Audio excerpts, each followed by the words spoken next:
So despite a 0-0 draw with Fulham, Albion's automatic promotion hopes are still within their own hands.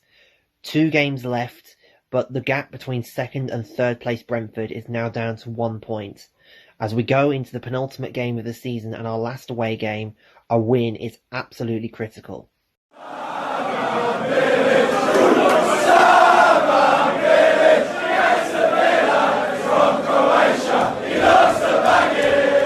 So guys, 2 games left. The situation in the Championship at the top of the table is completely on a knife edge now. If you've been watching Sky Sports, you will know that Brentford have got yet another win. They've beaten Preston 1-0, pretty much ended Preston's playoff hopes. And the gap between second and third is down to 1 point. It's just so tense, and it's so on a knife edge. I'm very nervous. I don't want us to chuck it away now, but I don't think we will. I don't want to jinx things, but I just think we've come so far. We can't afford to throw things away now. But 2 games left, 1 away and 1 home, and we go on to our last away game against Huddersfield on Friday night. Now, Huddersfield have been on a very bad decline, if I'm being honest, starting sort of from the Premier League season last season, finishing rock bottom, and then they spilled over. They couldn't really improve with signings in the Championship, and they're just above the relegation zone, but it's a very real possibility they could be headed for a second successive relegation.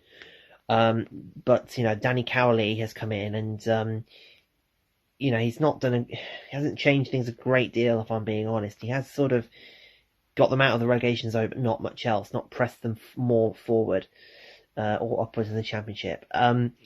Now, some of the players they have, some of them are quite decent, Christopher Schindler being one of them, who's their captain, but again, their defence has been extremely leaky this season, so not exactly that good. In the midfield, you've got Emil Smith-Rowe, who's on loan from Arsenal, who, despite Huddersfield's poor form, has been touted as a future star. But the shining light for Huddersfield, and if they stay up, I think it will be his goals that are the reason, is Karlan Grant, who we've been linked with. I think he could still possibly do a job in the Premiership. I'm not sure, but he's 16 or 17 goals or something, and it'll probably be his goals that keep him up if they do. Now, I'm not going to go over the permutations because the equation is simple. Albion need to win. We need to win. If we draw and Brentford win, Brentford go second. If we lose and Brentford win, they go second. If we win, we're still second. So that's all we need. I'm not going to hover over that too much because we just need a win. And my advice for the players and everything is get the ball in the back of the net. Just shoot.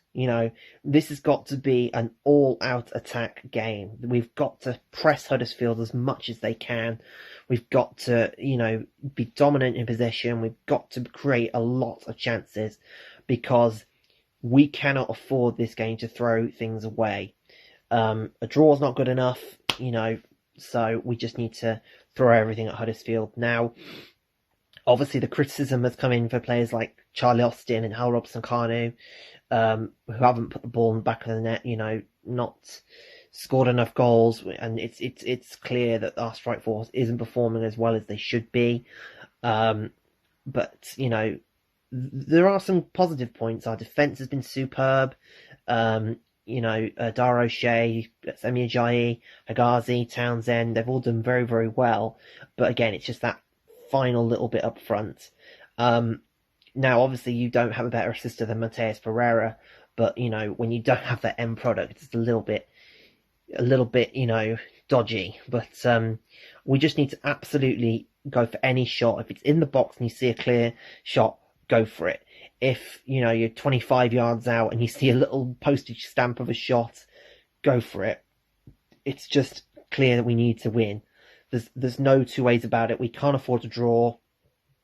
But I believe we can do it, and we need to send positive vibes over to the players. and not let them see the criticism, kind of, it'll put them on a downer kind of thing. But guys, let's be positive. Let's not panic, so to speak, until we see that we are in trouble, that we're definitely confirmed that we're not in the top two. Until that happens, let's just be happy that we're in the top two, and let's not worry until it actually happens. And hey, even if we do get in the playoffs, we're in with a pretty good shout. Let's put it that way. And we'll be positive anyway, even if it does come to that. So, but do what you can, guys, to bring us good luck. Get your 4-leaf clovers, get your lucky rabbit's foots, cross your fingers, cross your toes, do whatever. Because we're going to need it this week, on Friday. But keep the faith. Let's do this. We're going to win. Let's just positive vibes. We're going to win. So, guys, stay safe, take care, and here is my score prediction for this vital game on Friday. Take care.